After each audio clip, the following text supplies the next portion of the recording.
YouTube. This is Jada Trucker. It is 7 minutes after 5 a.m. out here Central Time.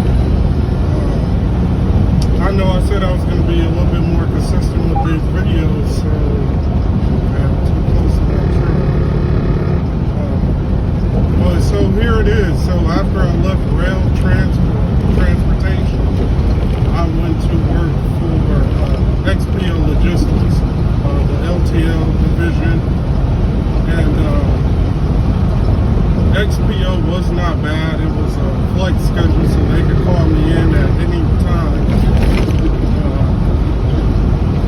I got paid a little bit under $25 an hour. Anything over 8 hours in a day is overtime. Anything over 40 hours is overtime. So XPO pay was not bad.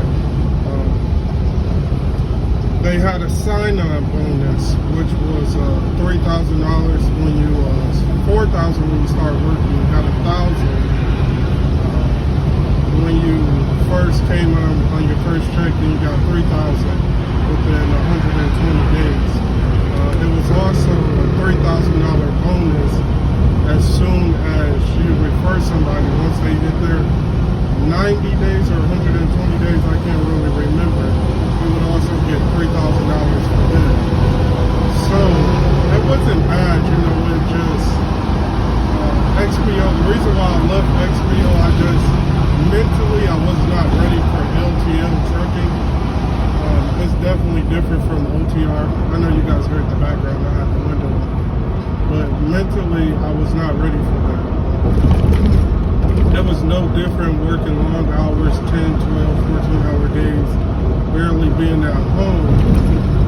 And the money, it just, I went from getting $1,000 checks to $700 checks after taxes and all that. So it was just like, it wasn't really worth it to me to be on LTL. So I let that go.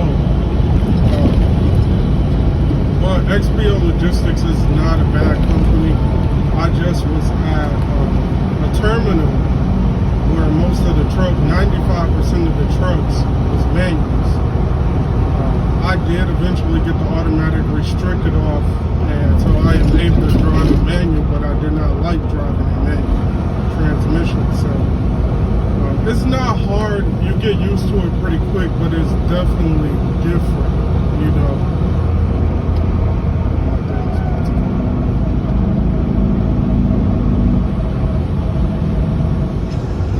Good morning again, YouTube. My phone had died during the last video, but as I was saying, I work for XPO Logistics, and it was not a bad company.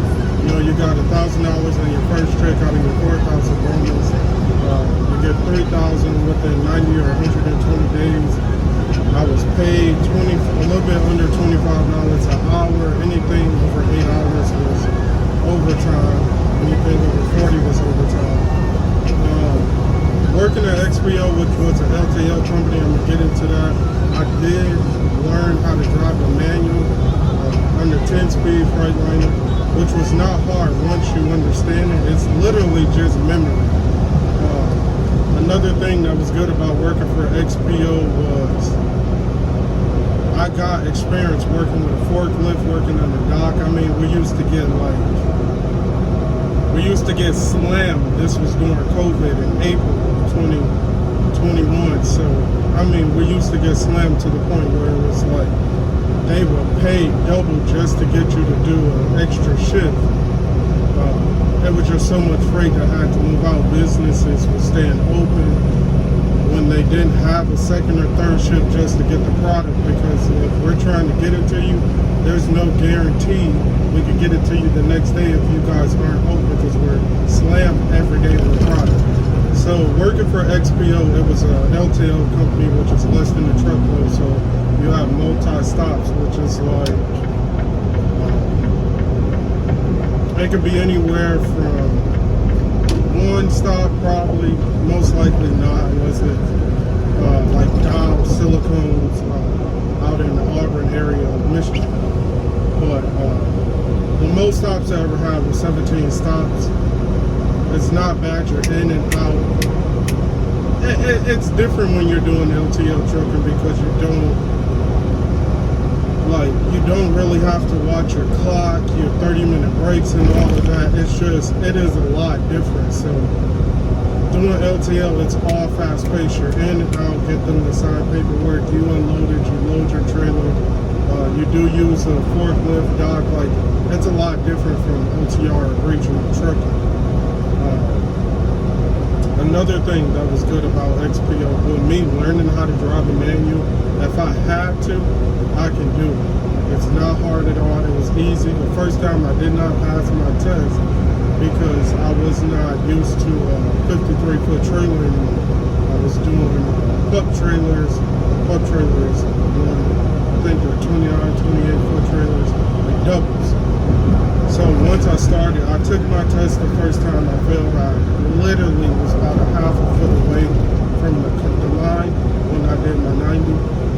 The second time I did it, I passed. The only thing that got me was I was literally like holding on. I would just drive with one hand and keep my hand on the shifter.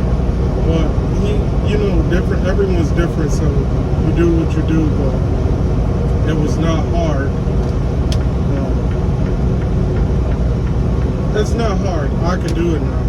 Okay, so I get over and this car gets right in front of me. I'm trying not to let my speed, my following distance keep going up. But, so XPO was not bad. I referred somebody. I could have got a $3,000 bonus as well once they hit their 90 days. But I just couldn't do the flex shift. The flex shift is they can call anytime between 9 a.m., 10 a.m., and you just 9 a.m., 10 a.m. Between 9 a.m. and noon, and they could just say, hey, we need you to come in 2 hours. And I couldn't do that. I could never schedule nothing. You work Monday through Friday.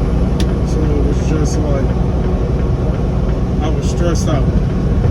Couldn't really, you work a lot of hours doing LTL, so it's different. But XPO overall wasn't a bad company. I was out of the Saginaw terminal, which was a smaller barn, which they, call the terminals. But the Detroit had about, I think, 180 doors, if I'm not mistaken. I can't really remember. But all brand new trucks, brand new trailers. Saginaw was literally, we were getting the trucks that was at the end of life, so it was not bad. But XPO definitely gave me it gave me experience, which wasn't bad. So my overall review is you have to be mentally, physically, and mentally ready for LTL trucking. It's not the easiest thing in the world how everyone try to make it seem. You gotta be focused. I had caught 2 flat tires within a week. We literally just had to ran down equipment, so I didn't like that. I was still fresh and new. And they're so worried about getting product out. It wasn't a good fit for me. I got a better fit, so XPO logistics was not bad. It just was not a fit for me. Trucking isn't for everybody. Maybe LTL might not be for everybody. But overall, I had a good experience. I learned a lot, so there you go, YouTube. You guys got it. Stay tuned for the next video.